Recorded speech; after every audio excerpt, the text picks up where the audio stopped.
How did you get the expertise to be the chief technology officer of a rocket ship company?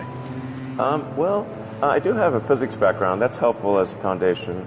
And then I read a lot of books and talked to a lot of smart people. You're self-taught? Yeah. Well, self-taught, yes, meaning I don't have an aerospace degree. So how did you go about acquiring the knowledge? Well, like I said, I read a lot of books, talked to a lot of people, and have a great team.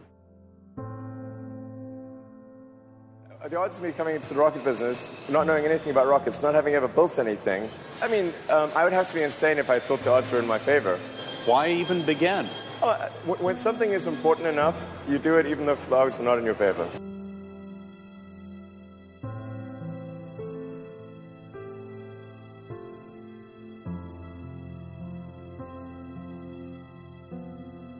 You know, there are American heroes who don't like this idea. Neil Armstrong, Gene Cernan have both testified against commercial spaceflight in the way that you're developing it, and I wonder what you think of that.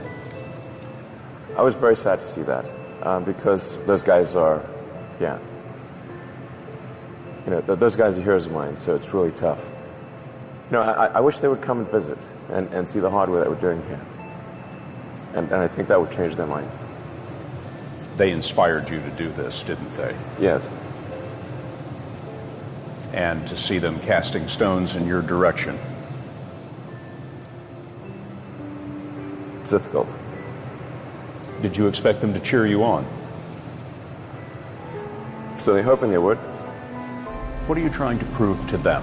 What I'm trying to do is to make a significant difference in spaceflight and help make spaceflight accessible to almost anyone.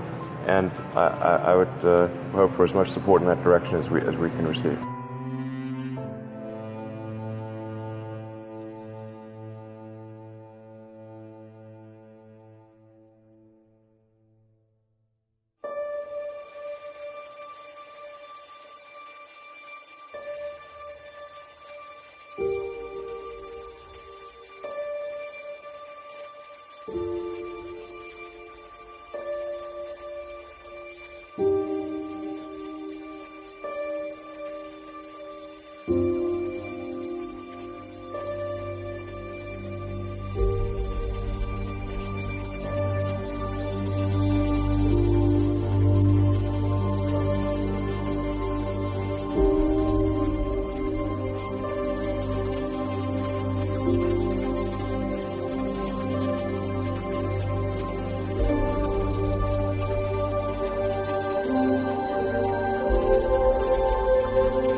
that fourth launch hadn't worked, that would have been it. We would have not had the resources to mount a fifth. You couldn't have gone out at that point. Yes, death would have been, I think, inevitable because we did not have the resources to mount a fifth launch. This is a tricky business. Tricky. Yeah, I wish it wasn't so hard.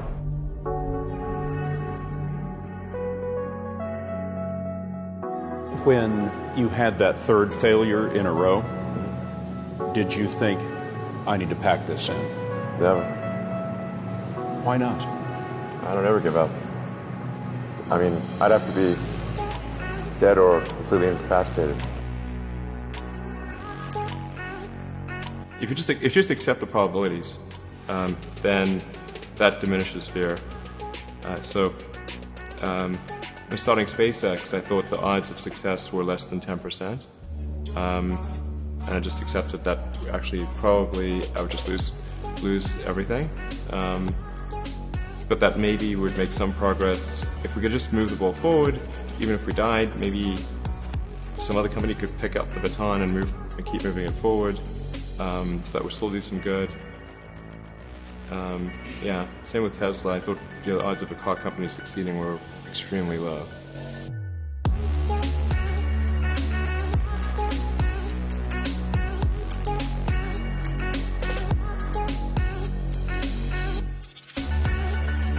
There are people who've been in the rocketry business for decades who say about you that you don't know what you don't know. Well, I suppose that's true of anyone. How can anyone know what they don't know? But when critics say you can't do this, your answer to them is, we've done it.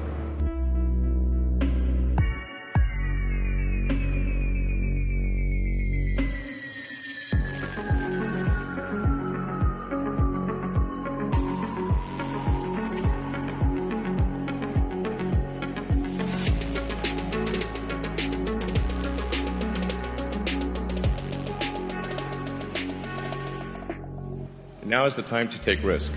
As you get older, your obligations increase.